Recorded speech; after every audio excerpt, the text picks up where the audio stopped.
Hi guys, and welcome to my review of Boku no Hero Academia Season 2, Episode 7 and 8. Again, just a spoiler warning, I will be spoiling from the manga since like 90% of you or more are manga readers anyway, so it's stupid to just stick to the anime, so these reviews are more like taking departure in the anime episodes and then like talking about them in terms of character and story and how they can relate to what's going on in the manga currently or what could happen later. Well, you all know this, hopefully. But yeah, if you're anime only, watch like, I don't know, Chibi's reviews or other people. Roger doesn't spoil either. I don't think anyone else spoils. But yeah, go watch them instead. But these two episodes take us almost through the first round, so we have almost an entire episode, episode 7, just dedicated to Deku and Shinso. Like, it's like 95% of the episode is just the two of them. Which, okay, it's fine. It was a little dragged out, I felt like, but it's okay. It works. It needs to work out. But the fight was good. I don't know if I've said this, I really like Shinso's voice actor. I feel like it goes really well with his character, and I really like the little bit at the end where you have all his classmates just being like, "You were really cool up against one of the people from class 1A from the hero course." I thought, like, it was in the manga as well, but I really like that scene because the music, I don't think there was any music at that point though, but just the voices and them like cheering him on, I thought that was really cool. But yeah, generally, I think I liked episode 8 more because it just like quickly went through all the matches, and I think they added a little bit from the manga because I don't think we saw all of them, not to their like full extent, so especially like something like Ashido versus Aoyama. I don't think we saw that in the manga, not as I recall, and I feel like I just read it like 2 weeks ago. So yeah, I'm really happy that they extended those scenes. I don't know what you think. Like, would you rather just have gotten directly into the Bahube Uraraka thing? Because while I'm annoyed that we haven't gotten to that quite yet, this is one of the things where I would like to see like a full episode just on that, because that's definitely my favorite match of everything in this arc at the very least. But we'll get to that next week. Where I'll actually be here and not do a double review. But yeah. But yeah, I don't actually think I have too much to talk about, except for the fact that it was really great to have more exposition of the characters. And it was really funny in episode 8 to have that little moment with Deku when he takes his notes and mumbles a lot, because the great thing about Boku no Hero Academia is how, and I think I've said this before, but it's how even though you have a class of 20 people and some teachers and some villains and other side characters, you have another class who get really important when we get into the mountain training arc. I don't know what the official like name for that arc is. Mountain training arc is what I call it. Like, you have all these characters, yet every person in class A gets their time to shine, even though they haven't like quite gotten there yet in the anime. Like, when we get to the end term arc, yeah, I think we've at the very least seen what everyone can do. Like, maybe not to their full extent, but they all get tested. We know a lot more about them than, of course, when we first started. And no one is really left behind. Like, there's no Tenten of Boku no Hero Academia. We all have a role, or they all have a role, I'm not there. So it was really nice because we have, like, if we start off with the first fight, Kaminari versus I forgot her name, Vine Girl. We already know like some of Kaminari. Like, he was quite heavily featured in the USJ arc because he was with Jiro and Momo, and later on, of course, he gets a lot of attention as well because he's quite close with Bakugo. But again, as I said, you have like other characters shining. So you have Ashido and Aoyama, and I really like, again, the like the commentary that Deku could provide with, like, okay, so Aoyama, he can just like shoot lasers right off the bat, but if Ashido can get close to him, get close to him with the thing, she might stand a chance. And then as soon as she wins, he's like, okay, I also underestimated her physical strength as well, because she's a lot stronger than I thought. So you have like, even though you only get like 2 or maybe not even 2 minutes of these characters, you're already like, okay, I know exactly what these kinds of people are because they express their personalities so well. I feel like, especially with Ashido, because she's very often like the background, just fun character who sometimes talks to Uraraka, and she's just very excited about everything. And while she does use her quirk like regularly, we've seen it before, I feel like this match in particular, we get to see her use it like in action, so how she uses it to dodge really well and to maneuver around him, and then she has like another asset other than just her quirk, which is her physical strength, and later she'll have like other types of abilities, I believe. I'm pretty sure she practices more long-ranged shoots when we get into like the post-Camino Ward arc stuff, but again, that's like far in the future.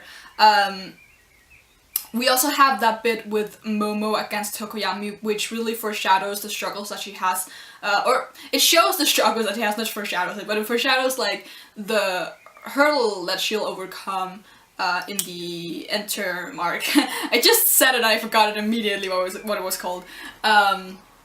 Because she struggles with, like, she wants to have like a firm battle plan, and if she's not like 100% certain, she doesn't, like, if she doesn't have 100% certain in the plan she's made, she won't tell it to her teammates, like with the problem with Todoroki, and she tends to hesitate, like she panics way too easily, so she's like, okay, I need to make a shield, and then she, the match starts and she's like, okay, I'll make the shield, and then she like doesn't think any further, and Tokoyami's just like pushing her out of the boundaries, and it's not until she's literally out that she's like, oh, what should I do next? So this is really good because she is another one of those characters where you're like, you know she's like really smart and you know she's really strong because as they say in the beginning of their match, it's like, oh, she came in through recommendation, so we can like expect some real good stuff from her. And then she kind of just like, she fails not because she's not good enough, but she fails because she doesn't believe in her own abilities, and she like, she gives into like, not anxiety, she's not like an anxious person, but she just gives into self-doubt. Which is, I think that's super interesting to see someone who's like at that top level just like succumb to their own, again, not mind, but kind of still mind, just like their own insecurities, which like a lot of characters in Boku no Hero struggle with. Like a lot of characters have insecurities that just overpower them and take control of them. I've talked about how Bakugo is definitely one of those characters. Which, if you follow like the One Piece analysis that I do, next one will be Bakugo, and I probably will focus like on the insecurities, but that's just a teaser. Hopefully I'll have that one done at some point, before summer. But yeah, I like that. Also we have, again, Tokoyami is another character which I really like because he's like, at this point in time, we don't know him too well. Like, we know about his quirk. We'll learn more about his quirk when he fights against Bakugo because of the light shadow thing. I think we already know that though, but we see like in full weakness when he's up against Bakugo because bad matchup, and then we see the full strength and like complete backlash of it in, again, the mountain training arc, mountain training camp arc, because that's where everything just goes wrong with him. So I just, for Tokoyami, it sets up a lot of what can you say?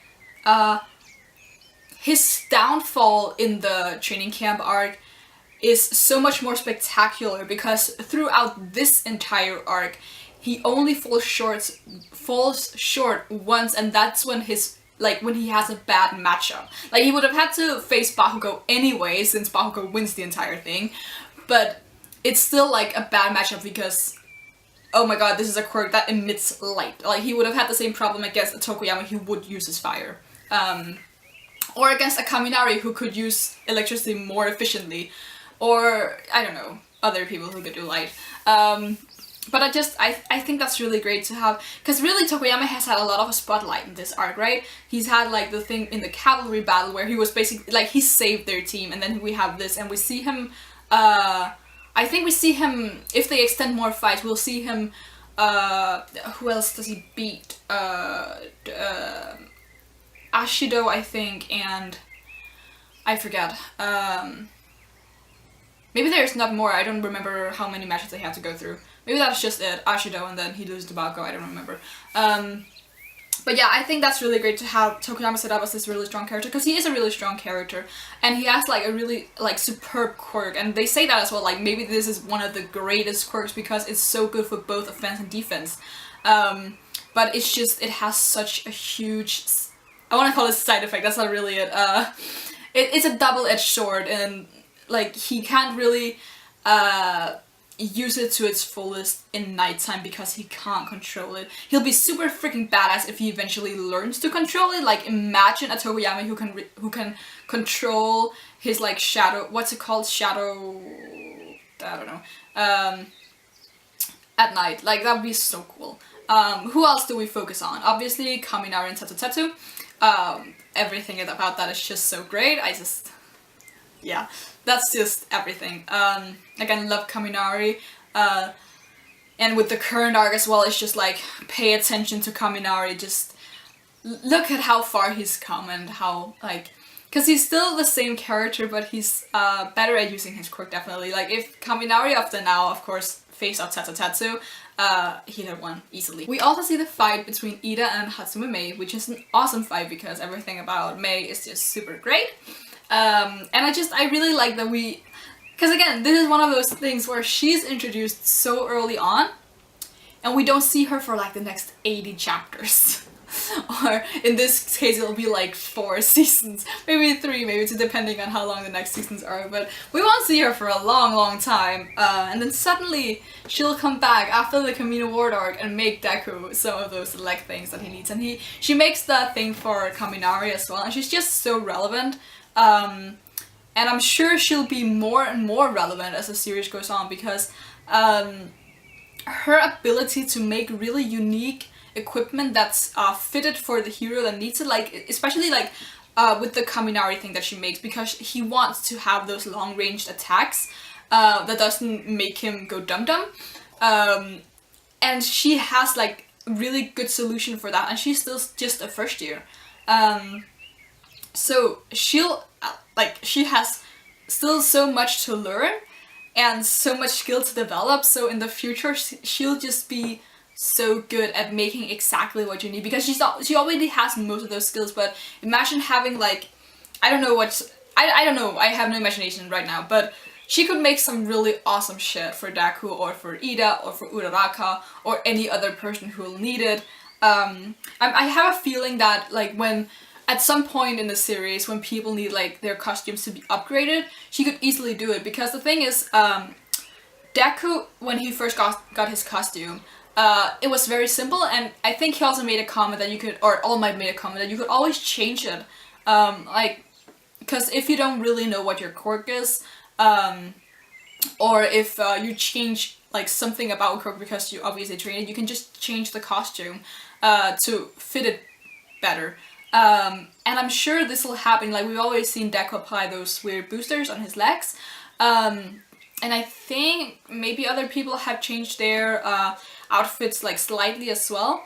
I'm sure in the future that when people need upgrades on their costumes, they'll just go to Mei, because she knows them, she knows what they need and how she can help, because she not only like listens to what they need, she also comes with her own ideas. Like Deku got the idea for the boosters because she was talking to Ida about like, he wanted, I forgot what he wanted, but she gave him like hand boosters because, oh, if you can't use your legs, just use your arms. And then Deku was like, oh wait, I use my arms, I could just use my legs. So she is like innovative in the way that she not only like makes really good equipment, but she also comes up with ideas for equipment, and is just generally a very innovative person. So yeah, Mei is just amazing. I don't have too much to talk about because it was just flashes of like each and every fight. Oh yeah, there was also the Todoroki fight, which was just like over in a flash because he's angry. But okay, we'll go into Todoroki again when he fights Deku. Then we can talk about like more about his issues and stuff like that, because we already talked a little bit about him, but it's definitely more interesting when we get into that fight, because we see some pretty interesting things.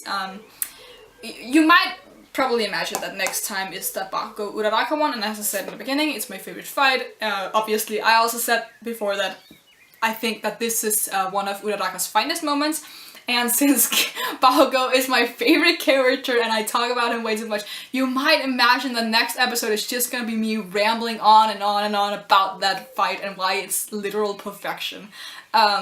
So you can either look forward to that or just like prepare to just skip that video because yeah. But okay, I'm gonna end this here because again, it was just like fight after fight after fight, and I don't really want to go. I feel like if I go into just one character, like I talked a little bit about Momo and then a little bit about Mei and Tokoyami because they were like the most interesting ones. But I feel like I'll have more opportunities to talk about like other characters like Ida. I'm gonna completely ignore Ida until we get into the Stain arc. Todoroki, again, I said we're gonna wait until he fights Daku. Bakugo, I'll take any excuse to talk about Bakugo, so, I mean, I'm gonna talk about him every time he's there. Uraraka, this will probably be one of the last times I talk extendedly about her, like, next episode. Tokoyami, I don't know when I'll talk about him next. I love Tokoyami, so I'll probably take another chance at talking about him. But yeah, I'll definitely, it'll be very Bakugo, Deku, Todoroki focused, and with Uraraka again next week, and then when the Stain arc comes, we'll get into a lot of Deku, a lot of Ida, some Todoroki, and some All Might. So I'm definitely looking forward to that. But next week, that's where shit goes down. I'm super excited. I think this is like the one. If I could only choose one thing from Boku no Hero to be animated, this scene would be it. This fight would be it. Cause wow, you have no idea. I'm super excited for this. I think a lot of you are too. I remember when Rogers Base did his Boku no Hero read-through, a lot of people were like, this is like one of the top 3 fights, you're gonna love this. Were you there during those 3 live streams that were just super long? I remember like being like 3 AM and just like, please Roger, could you stop recording? I need sleep. It was hard for Europeans. But I'm a hardcore fan sometimes, so yeah. And Boku no Hero Academia is just worth it. Boku no Hero Academia plus Rogers Space? Yes, boy. I'm gonna stop now, because now I just went creepy fangirl mode. You can leave a like if you like anything to say. A lot of comments. I would love to discuss the battles and what you thought. Yeah, what did you think? I feel like, because Boku no Hero Academia fans, I feel like, have high standards when it comes to the anime because the first season was done so well. Like, they didn't skip out a single thing. I don't think the anime has skipped anything so far. They just extended a few scenes, so hopefully they can keep up the good work. But a lot of Boku no Hero fans, they give the we hold the anime to a high standard, and I definitely do so as well. Like, I think this is definitely one of the few anime where I'm like, if they just diverge a little bit from the manga, I get completely outraged because they never do stuff like that. It's very, very, very few things they skip out on. Like, tiny details that only hardcore fans probably notice. I feel like there was like one scene in the Todoroki talking to Deku where they skipped a little bit, but it's fine. It's fine. I'm gonna stop talking now, so if you want to see more, you can subscribe. I think I said this already. Of course, be prepared for next week just being 30 minutes of me talking about Bakugo no Uraraka and why that fight is literal perfection. And yeah, until next time, bye bye!